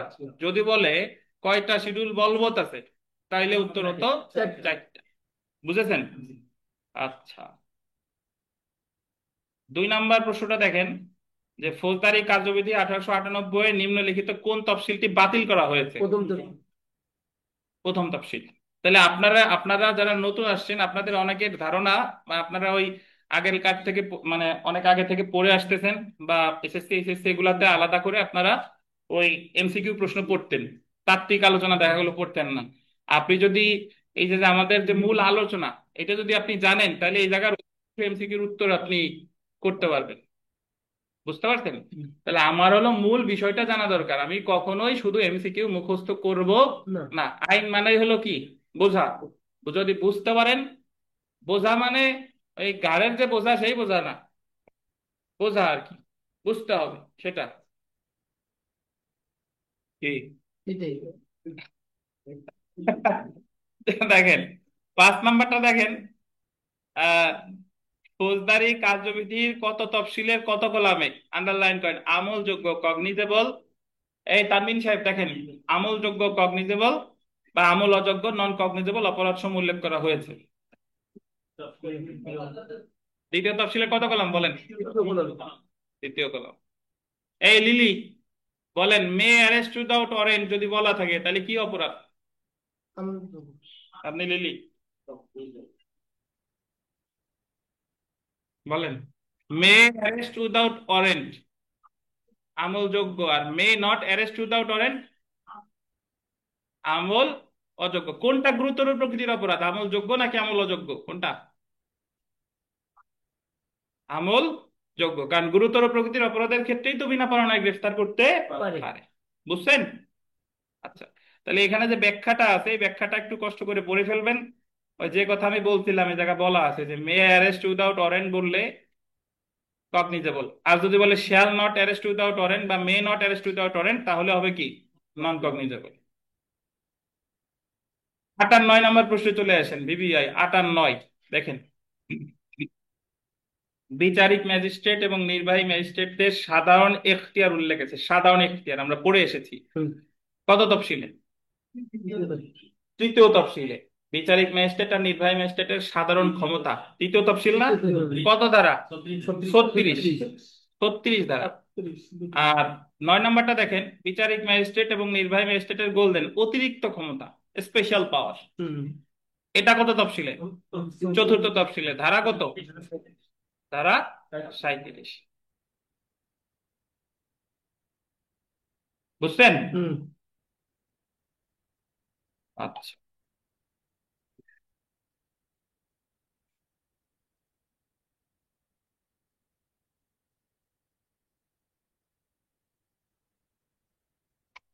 তাহলে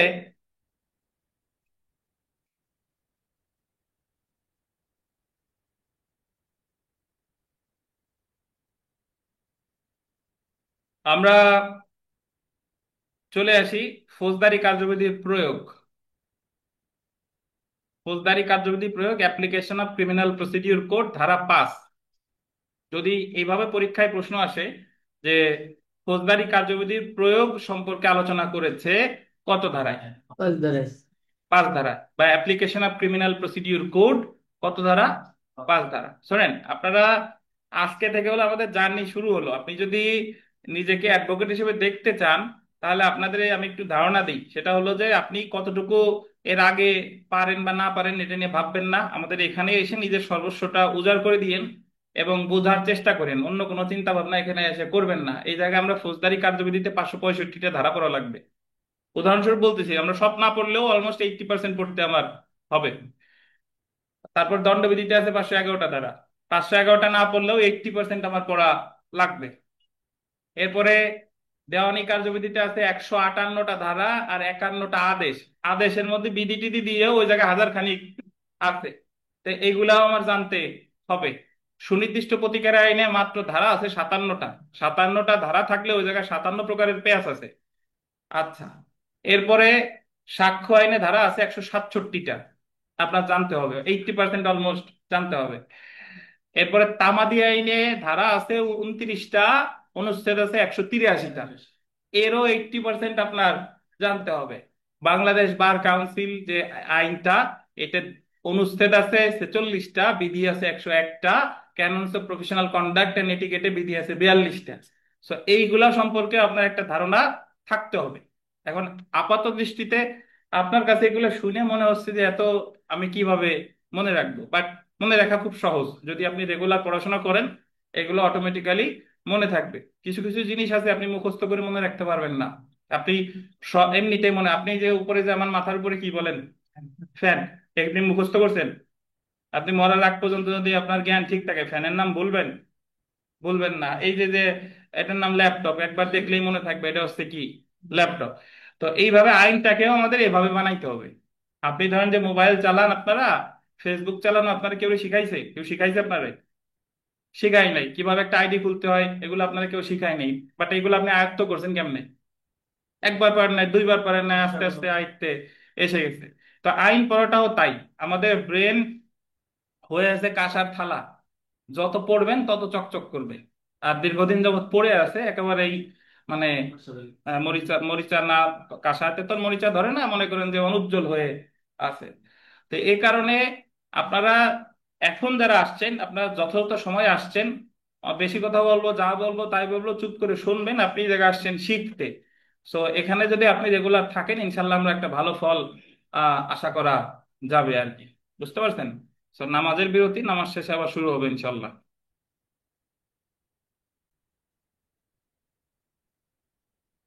আচ্ছা, আমরা বিরতির আগে বলেছি যে ফৌজদারি কার্যবিধির প্রয়োগ, application of criminal procedure code, ধারা হচ্ছে কত বলেন? 5। এখন একটা জিনিস বুঝেন, আমি যখন পড়া শুরু করেছিলাম তখন বলেছিলাম যে ফৌজদারি কার্যবিধি হচ্ছে একটা পদ্ধতিগত আইন। এবং আমি আপনাদের এইভাবে বুঝাইছিলাম যে ফৌজদারি কার্যবিধি যদি যদি একটা বন্দুক হয়, তাহলে এর গুলি হচ্ছে কি? দণ্ডবিধি। সো আমরা এটা জানি যে ফৌজদারি কার্যবিধি যে বন্দুকটা, এই বন্দুকে দণ্ডবিধি নামক গুলিটা চালানো যায় নাকি? মানে দণ্ডবিধির অধীন যে অপরাধ আছে, এই অপরাধগুলোর তদন্ত, অনুসন্ধান বা বিচারের ক্ষেত্রে ফৌজদারি কার্যবিধি প্রযোজ্য হবে। এই কথাটাই বলছে আমাদের 5-এর উপধারা 1-এ। 5-এর কত ধারা? উপধারা 1। একটু পড়ি, এই যে দেখেন যে দণ্ডবিধিতে উল্লেখিত অপরাধ সমূহ এবং অন্যান্য আইনে উল্লেখিত অপরাধ সমূহের, আন্ডারলাইন করবেন, তদন্ত, অনুসন্ধান বা বিচার করার ক্ষেত্রে ফৌজদারি কার্যবিধির প্রয়োগ সম্পর্কে 5 ধারায় আলোচনা করা হয়েছে। ফৌজদারি কার্যবিধির আন্ডারলাইন করবেন 5-এর 1 ধারায় বিধান করা হয়েছে। কত ধারায়? 5-এর 1।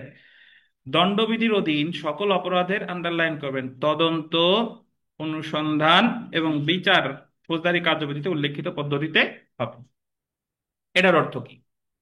এটার অর্থ হলো যে যদি পরীক্ষায় প্রশ্ন আসে যে দণ্ডবিধির অধীন যে সকল অপরাধ আছে, এই সকল অপরাধের তদন্ত, অনুসন্ধান ও বিচার ফৌজদারি কার্যবিধি অনুসারে হবে, এই কথাটা কত ধারায় বলছে? 5-এর উপধারা 1। বুঝছেন? আচ্ছা, এখন আহ অপরাধ সংক্রান্ত কিছু বিশেষ আইন আছে।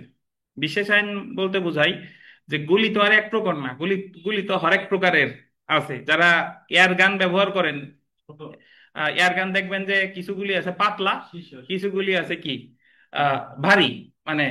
তো এখন আমরা এটা জানলাম যে ফৌজদারি কার্যবিধি নামক বন্দুকে দণ্ডবিধি নামক গুলি ব্যবহার করা যাবে। এখন অপরাধ সংক্রান্ত অনেক বিশেষ আইন আছে। কথা শুনে নাকি? দণ্ডবিধিতে, দণ্ডবিধি 1860 সালে প্রণয়ন করছে। দণ্ডবিধিতে 511টা ধারা আছে। 511টা ধারায় মনে করেন যে অনেকগুলো অপরাধের কথা বলা আছে, কিন্তু সকল অপরাধ দণ্ডবিধিতে নাই। আমি উদাহরণস্বরূপ যদি বলি যে যৌতুকের অপরাধের শাস্তি দণ্ডবিধিতে নাই, মাদকদ্রব্য নিয়ন্ত্রণের শাস্তি দণ্ডবিধিতে নাই, তারপরে চেকের মামলা, চেক ডিজনের মামলার শাস্তি দণ্ডবিধিতে নাই, মানি লন্ডারিং ওই যে টাকা পয়সা বিদেশে নেওয়া যাওয়া, এটার শাস্তি দণ্ডবিধিতে নাই। তো দণ্ডবিধি প্রণয়ন করার পরে সময়ের পরিক্রমায় বিভিন্ন সময় আরো অপরাধ সংক্রান্ত আইন পাশ করা লাগছে, যেরকম মাদকদ্রব্য নিয়ন্ত্রণ আইন 2018, যৌতুক নিরোধক আইন 2018, তারপরে নেগোশিয়েবল ইনস্ট্রুমেন্ট অ্যাক্ট ওই যে 1882 না 81। তো যাই হোক, এই যে যে আইনগুলা, এইগুলা হলো অপরাধ সংক্রান্ত কি আইন, বিশেষ আইন। আর অপরাধ সংক্রান্ত সাধারণ আইন হলো কি, দণ্ডবিধি। বুঝছেন? এখন দণ্ডবিধির ক্ষেত্রে ফৌজদারি কার্যবিধি প্রযোজ্য, এটা আমরা আগেই জেনে গেছি, এটা বলছে 5-এর উপধারা 1। বুঝছেন? এখন অপরাধ সংক্রান্ত যে অন্যান্য আইনগুলো আছে, এই যে মাদকদ্রব্য নিয়ন্ত্রণ আইন, যৌতুক নিরোধ আইন বা অন্যান্য অপরাধ সংক্রান্ত যে আইন আছে, এই আইনগুলো তো জাস্ট একটা গুলি নাকি, কিন্তু এই গুলিগুলো কি ফৌজদারি কার্যবিধি নামক বন্দুকে চালানো যাবে কিনা, মানে ওই বিশেষ আইনগুলোর ক্ষেত্রে ফৌজদারি কার্যবিধি কি প্রযোজ্য হবে কিনা, এই কথাটা বলেছে 5-এর উপধারা 2। কততে বলেন? 5-এর উপধারা 2। আগে আমার কথা শুনেন। বলছে যে ওই আইনে যদি বলা থাকে যে আমার ফৌজদারি কার্যবিধিরে লাগবে, তাইলে অবশ্যই ওই আইনের ক্ষেত্রে ফৌজদারি কার্যবিধি প্রযোজ্য হবে। উদাহরণস্বরূপ আমি বলি যে নারী ও শিশু নির্যাতন দমন আইনের 25 অথবা 26 ধারা, এই দুইটার যে কোনো একটা হবে। এখানে বলা আছে যে নারী ও শিশু নির্যাতন দমন আইনের ক্ষেত্রে ফৌজদারি কার্যবিধি প্রযোজ্য হবে। তাহলে নারী শিশুর মামলার বিচারে, যে ধর্ষণের মামলা বলেন, যৌতুক নিরোধ আইন বলেন, অপহরণ বলেন, এইগুলার ক্ষেত্রে ফৌজদারি কার্যবিধি কি প্রযোজ্য হবে, যদিও নারী ও শিশু নির্যাতন দমন আইন একটা কি আইন, বুঝছেন? তার কারণ এক্ষেত্রে ফৌজদারি কার্যবিধি কেন প্রযোজ্য হচ্ছে, কারণ ওই আইনে বলা আছে ফৌজদারি কার্যবিধি প্রযোজ্য হবে। বুঝছেন? এখন অপরাধ সংক্রান্ত কোনো বিশেষ আইনে যদি এভাবে বলা থাকে যে ফৌজদারি কার্যবিধি প্রযোজ্য হবে কি হবে না, এই রিলেটেড কোনো কথাই বলে নাই। মানে আপনারে জিজ্ঞেস করলো যে তুমি কি ভাত খাবা, হ্যাঁও বলেন নাই, নাও বলেন নাই, তাহলে ধরে নিবেন আপনি খাবেন। বুঝছেন? কোনো যদি বিশেষ আইন থেকে থাকে যে যেখানে ফৌজদারি কার্যবিধি প্রযোজ্য হবে কি হবে না, কোনো কথাই বলা হয় নাই, নিষেধও করে নাই, আবার প্রযোজ্য হবে কি তাও বলে নাই, তাহলে ধরে নেওয়া হবে ওই আইনের ক্ষেত্রেও ফৌজদারি কার্যবিধি কি বলেন প্রযোজ্য হবে। বুঝেন কিনা লিলি? বুঝেন নাই? মাথা হয়ে যাচ্ছে?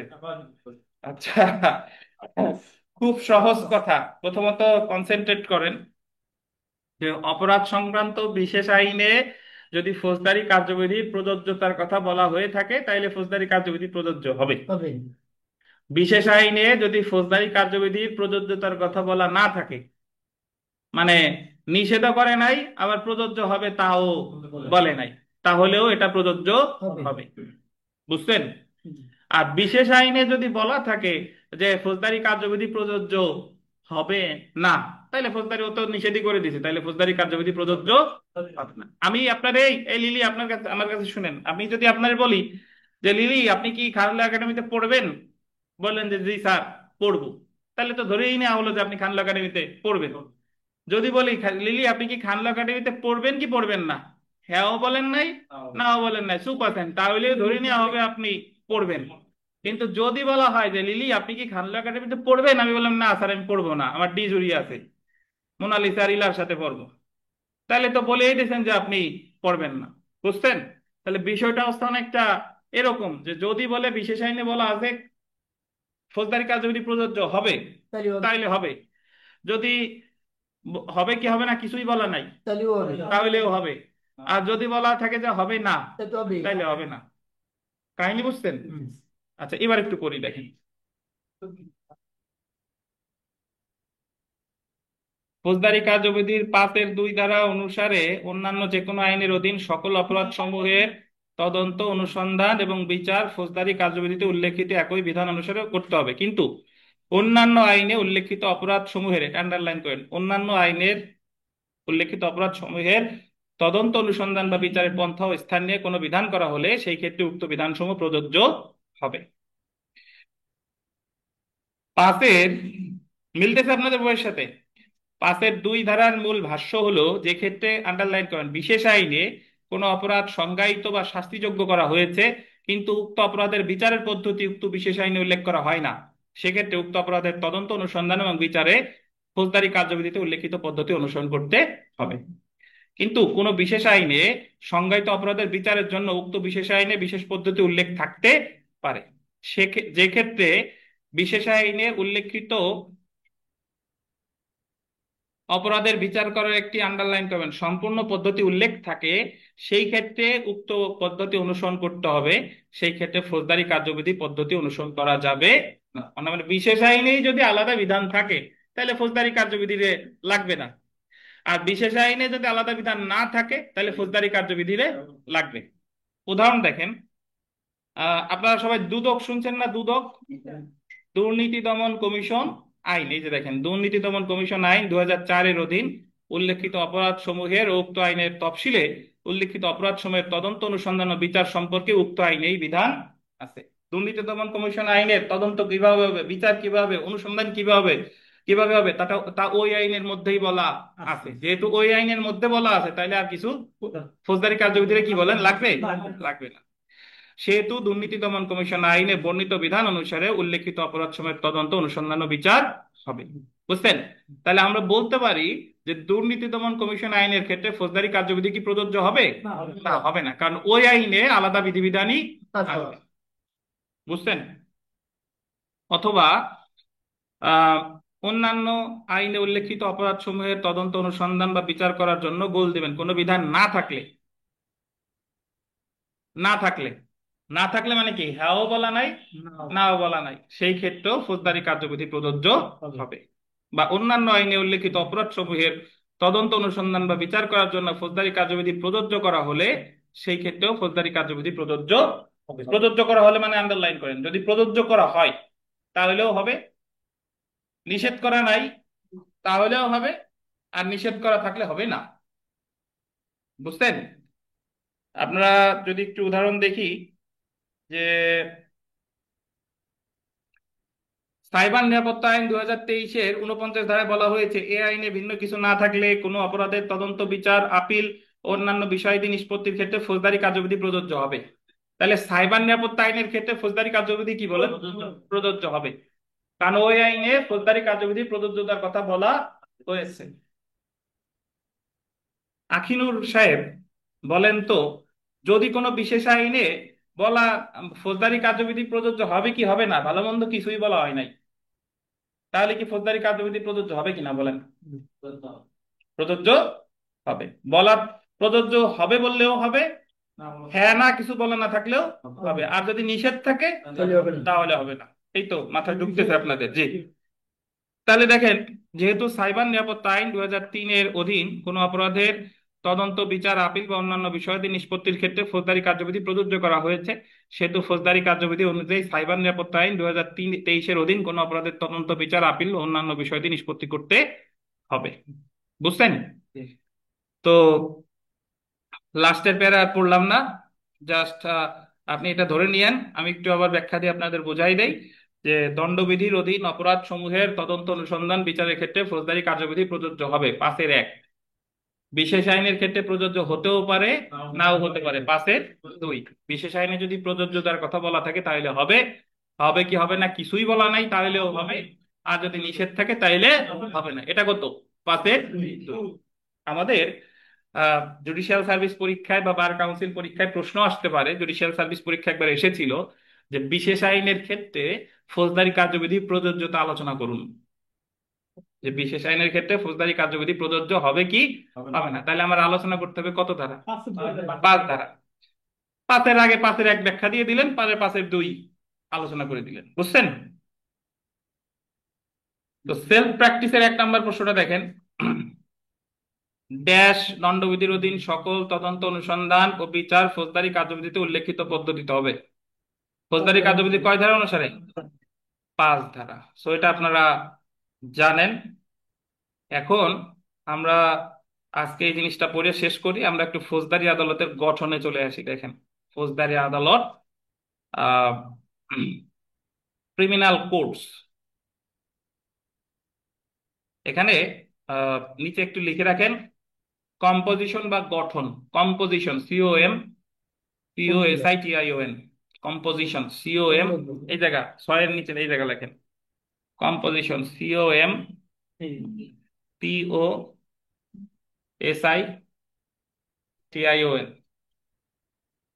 হাইপেন দিয়ে লেখেন গঠন। গঠন। যদি আপনাকে পরীক্ষায় প্রশ্ন করে যে ফৌজদারি আদালতের গঠন সম্পর্কে আলোচনা করা হয়েছে কত ধারায়, কত ধারায়? 6 ধারা। বা এই যে দেখেন যে ফৌজদারি আদালতের শ্রেণী বিভাগ, ক্লাসিফিকেশন অফ ক্রিমিনাল কোর্টস, দেখেন 6-1 ধারা অনুসারে বাংলাদেশে 2 শ্রেণীর ফৌজদারি আদালত থাকবে। 6-1 ধারা অনুসারে এখানে লেখা আছে না, ওর উপরে একটু তীর চিহ্ন দিয়ে লেখেন সুপ্রিম কোর্ট ব্যতীত। সুপ্রিম কোর্ট ব্যতীত, জি। 6-1 ধারা অনুসারে তারপরের দুইটা শব্দ হবে সুপ্রিম কোর্ট ব্যতীত।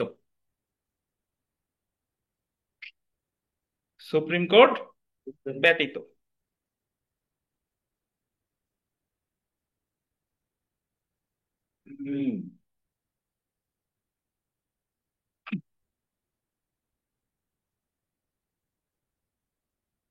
আচ্ছা, তো 6-1 ধারায় বলতেছে যে সুপ্রিম কোর্ট ব্যতীত বাংলাদেশে 2 শ্রেণীর ফৌজদারি আদালত থাকবে। There shall be two classes of criminal courts in Bangladesh, এই কথাটা বলছে কত ধারায়? 6-1 ধারায়। তো যদি আপনার পরীক্ষায় প্রশ্ন আসে যে সুপ্রিম কোর্ট ব্যতীত বাংলাদেশে কয় শ্রেণীর ফৌজদারি আদালত? 2 শ্রেণী। তার আগে আমি একটু বুঝাই দিই, সুপ্রিম কোর্ট কথাটা আপনারা সবাই শুনেছেন। সুপ্রিম কোর্ট হলো বাংলাদেশের সর্বোচ্চ আদালত। সুপ্রিম কোর্টের 2টা ভাগ রয়েছে, সবার উপরে হচ্ছে অ্যাপিলেট ডিভিশন বা আপিল বিভাগ, তারপরে হচ্ছে হাইকোর্ট ডিভিশন বা হাইকোর্ট বিভাগ। বুঝছেন? তাহলে আলাদা সুপ্রিম কোর্ট বলে আলাদা টোটাল জিনিসটারে বলে সুপ্রিম কোর্ট, বাট আপনি যদি কোর্টে যান দেখবেন যে এক জায়গায় লেখা আপিল বিভাগ, এক জায়গায় লেখা হাইকোর্ট বিভাগ, কিন্তু আলাদা কোনো কোর্টের নাম কিন্তু সুপ্রিম কোর্ট নাই। বাট দুইটারে করতে বলতেছে কি? Supreme court. বুঝতে পারছেন? তাহলে আমাদের সুপ্রিম কোর্ট ব্যতীত 2 শ্রেণীর ফৌজদারি আদালত থাকবে। এখন এই 2 শ্রেণী কি একটু দেখি। 6-2 ধারা অনুসারে আন্ডারলাইন করবেন 2 শ্রেণীর ম্যাজিস্ট্রেট থাকবে। তাহলে ম্যাজিস্ট্রেট কয় প্রকার? 2 প্রকার। 6-2টা বলতেছে যে ম্যাজিস্ট্রেট হলো 2 প্রকার। 6-3 দেখেন, 6-3 ধারা অনুসারে আন্ডারলাইন করবেন 4 শ্রেণীর বিচারিক ম্যাজিস্ট্রেট থাকবে। কয় শ্রেণীর? 4 শ্রেণীর। এখন আমরা একটু নিচের এই যে টেবিলটা আছে বা এখানে একটু চলে আসি। এই যে 6-1 ধারা অনুসারে যে 2 শ্রেণীর যে আদালত থাকবে, এই 2 শ্রেণী দেখেন, একটা হচ্ছে দায়রা আদালত, এটার বলে কোর্ট অফ সেশনস। কি বলে বলেন? Court of session. আর একটা হলো ম্যাজিস্ট্রেট আদালত, কোর্টস অফ ম্যাজিস্ট্রেট। 6-2 দেখেন যে ম্যাজিস্ট্রেট আবার 2 প্রকার, একটা হলো বিচারিক ম্যাজিস্ট্রেট, জুডিশিয়াল ম্যাজিস্ট্রেট, আর একটা হলো নির্বাহী ম্যাজিস্ট্রেট বা কি এক্সিকিউটিভ ম্যাজিস্ট্রেট। তাহলে প্রথমত ফৌজদারি আদালত 2 প্রকার, দায়রা আদালত আর কি ম্যাজিস্ট্রেট আদালত। এরপরে ম্যাজিস্ট্রেট আবার কয় প্রকার? 2 প্রকার। কি কি? বিচারিক এবং নির্বাহী। বুঝছেন না? এখন দেখেন 6-3 ধারা অনুসারে বিচারিক ম্যাজিস্ট্রেট বলতেন 4 শ্রেণীর। এখানে আপনি একটু স্টার দিয়ে লিখে রাখেন, মানে জানার স্বার্থে, পরে যদিও পাবেন, যে জেলা পর্যায়ে 4 শ্রেণীর, মহানগর এলাকায় 2 শ্রেণীর, এটা একটু লিখে রাখেন। জেলা পর্যায়ে 4 শ্রেণীর, মহানগর এলাকায় 2 শ্রেণীর। জেলা পর্যায়ে 4 শ্রেণীর আর মহানগর এলাকায় 2 শ্রেণীর। এ ভুইয়া, শিপন সাহেব কো?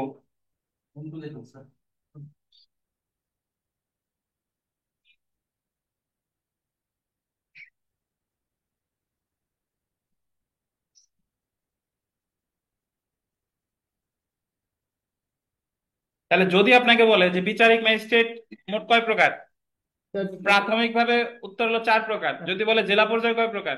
4 প্রকার। যদি বলে মহানগর এলাকায় 2 প্রকার। ধন্যবাদ। বাট ওভারঅল জিজ্ঞেস করলে যে বিচারিক ম্যাজিস্ট্রেট কয় প্রকার? 4 প্রকার। আর যদি একটু স্পেসিফিক করে দেয় যে মহানগর এলাকার বাইরে, মানে জেলা পর্যায়ে কয় প্রকার? 4 প্রকার। আর মহানগর এলাকায়? ধন্যবাদ। আচ্ছা, এখন আপনারা মোটামুটি যারা গোপালগঞ্জ কোর্টের এলাকা দিয়ে গেছেন বা অনেকে কোর্টে যাচ্ছেন, আমাদের যে 8 তলা ভবন আছে, 8 তলা না 10 তলা ওইটা চিফ জুডিশিয়াল ম্যাজিস্ট্রেট ভবন, কয়তলা? 8 তলা। এখন ওই 8 তলায় কয় শ্রেণী ম্যাজিস্ট্রেট থাকে এটা আমরা এখন জানবো। দেখেন, 4 শ্রেণী ম্যাজিস্ট্রেট আছে। প্রথমে যেটা আছে দেখেন, মহানগর এলাকায় চিফ মেট্রোপলিটন ম্যাজিস্ট্রেট এবং মহানগর এলাকার বাইরে chief judicial magistrate. Chief metropolitan ম্যাজিস্ট্রেটের সংক্ষেপে একটু লিখে রাখেন সিএমএম। সি বড় হাতের, এম বড় হাতের, এম, সিএমএম। হুম, সিএমএম। হুম, সিএমএম মানে চিফ মেট্রোপলিটন ম্যাজিস্ট্রেট। আর মহানগর এলাকার বাইরে ওনার নাম হচ্ছে সিজেএম মানে চিফ জুডিশিয়াল ম্যাজিস্ট্রেট। সিজেএম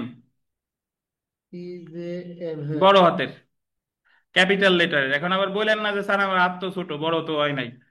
আচ্ছা, তো তাহলে যিনি মহানগর এলাকায় চিফ মেট্রোপলিটন ম্যাজিস্ট্রেট, তিনি জেলা পর্যায়ে নাম কি? Chief judicial magistrate.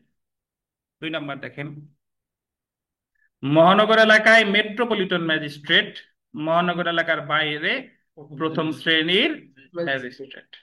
যার নাম মহানগর এলাকায় মেট্রোপলিটন ম্যাজিস্ট্রেট বা মহানগর ম্যাজিস্ট্রেট, তিনি জেলা পর্যায়ে ওনার পদবি কি? প্রথম শ্রেণীর ম্যাজিস্ট্রেট। আপনি এখানে একটু ব্র্যাকেটে একটা কথা লিখে রাখেন যে প্রথম শ্রেণীর ম্যাজিস্ট্রেটকে সিনিয়র জুডিশিয়াল ম্যাজিস্ট্রেটও বলা হয়। প্রথম শ্রেণীর ম্যাজিস্ট্রেটকে সিনিয়র জুডিশিয়াল ম্যাজিস্ট্রেটও বলা হয়।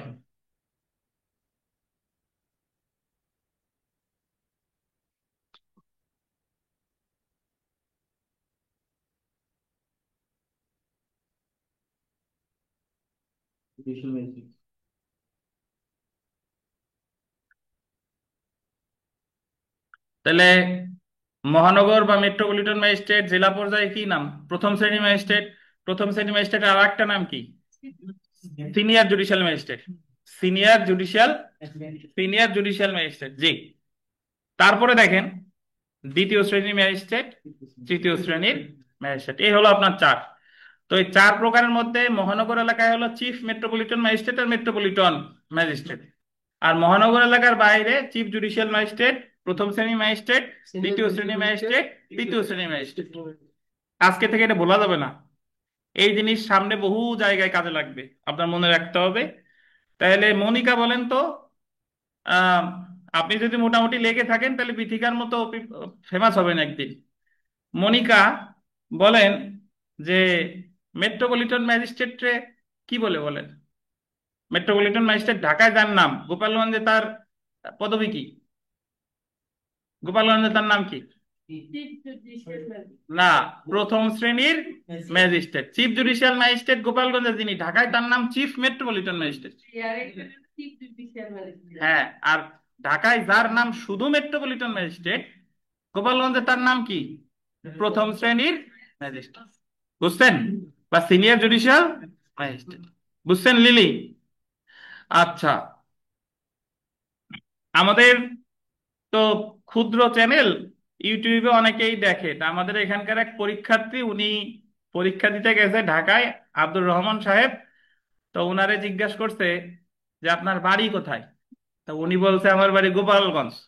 তো ওনারে আবার সেই লোক বলতেছে যে আপনি কি ওই বিথিকা যে কোচিং এ পড়ে সেই জায়গায় পড়ালেখা করছেন নাকি?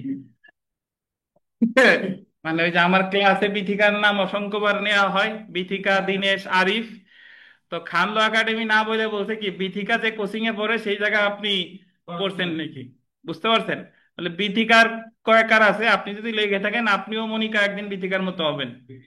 আচ্ছা দেখেন, বিথিকা অনেক দূর থেকে পড়তে আসে, সেই কোটালীপাড়া থেকে আসে। কতবার আসছে, পাশ করতে পারি নাই, এবার অনেক কষ্ট করে এবার প্রিলি পাস করছে। বুঝছেন? আচ্ছা, এবং বয়সও প্রায় 45 এরকম। আচ্ছা, তো বিগত বছর প্রশ্ন চলে আসে, আমরা দেখেন যে বাংলাদেশে ফৌজদারি আদালত কয় শ্রেণীর? কি উত্তর হবে বলেন তো? 2 শ্রেণীর। কত ধারায় বলছে? 6 ধারায়। যদি বলতো যে কম্পোজিশন অফ ক্রিমিনাল কোডস, কত ধারায়? 6 ধারায়। আচ্ছা, ওই পাতায় আর একটা প্রশ্ন পড়া হয়নি, একটা জিনিস বাদ থেকে গেছে, ডান সাইডে দেখেন। The code of criminal procedure amendment ordinance 2007 এর মাধ্যমে 6 ধারা প্রতিস্থাপন করা করা হয় এবং 2007 সালের 1 নভেম্বর হতে কার্যকর করা হয়। এই সংশোধনীর মাধ্যমে, আন্ডারলাইন করবেন, 2 শ্রেণীর ম্যাজিস্ট্রেট তথা বিচারিক ম্যাজিস্ট্রেট বা নির্বাহী ম্যাজিস্ট্রেট পদ সৃষ্টি করা হয়। পাইছেন ওই যে ডান সাইডে উপরে? হ্যাঁ। তো যদি একটা জিনিস মনে রাখবেন, 2007 সালের আগে আমাদের দেশে শুধুমাত্র 1 শ্রেণীরই ম্যাজিস্ট্রেট ছিল, সেটা হলো নির্বাহী ম্যাজিস্ট্রেট। বিচারিক ম্যাজিস্ট্রেট পদটা সৃষ্টি করা হয় 2007 সালের 1 নভেম্বর। এই কারণে 1 নভেম্বর 2007-কে বলা হয় বিচার বিভাগ পৃথকীকরণ দিবস। এবং বিচার বিভাগ কেন পৃথক হলো, কি কারণে দরকার, এটা আমরা নেক্সট ক্লাসে ইনশাল্লাহ ওই আলোচনা করব। বাট আপাতত এটা মনে রাখেন, যদি পরীক্ষায় প্রশ্ন আসে যে বিচার বিভাগ পৃথক হয় কত সালে, 2007 সালে, বা জুডিশিয়াল ম্যাজিস্ট্রেট পদটি সৃষ্টি করা হয় কত সালে, 2007 সালে। বুঝছেন? এখন আমরা আবার বিগত বছরের প্রশ্ন চলে আসি। 2 নম্বর প্রশ্নটা দেখেন।